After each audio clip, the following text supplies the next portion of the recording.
জনগণের কাছে জবাবদিহি করতে হয়। গণতন্ত্রের শিকড় জনগণের মধ্যে শক্তভাবে ঘিরে দিতে চায়। এই বিপ্লবের মুখ্য উদ্দেশ্য হল যে আগামী কয়েক বছরের মধ্যে বাংলাদেশে খাদ্য উৎপাদন দ্বিগুণ করতে হবে এবং এর চাবিকাঠি আপনাদের হাতে। স্বাধীন জনগণ কি চায়? তারা চায় বেঁচে থাকবার অধিকার, যে অধিকার আল্লাহ এই দেশের জনগণকে দিয়েছে। এই অধিকার কেউই কেড়ে নিতে পারবে না।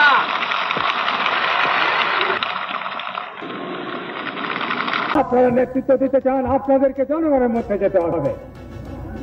সুপার ফ্রেশ ফর্টিফাইড সয়াবিন তেল, শুরু হোক হেলদি লাইফের জার্নি।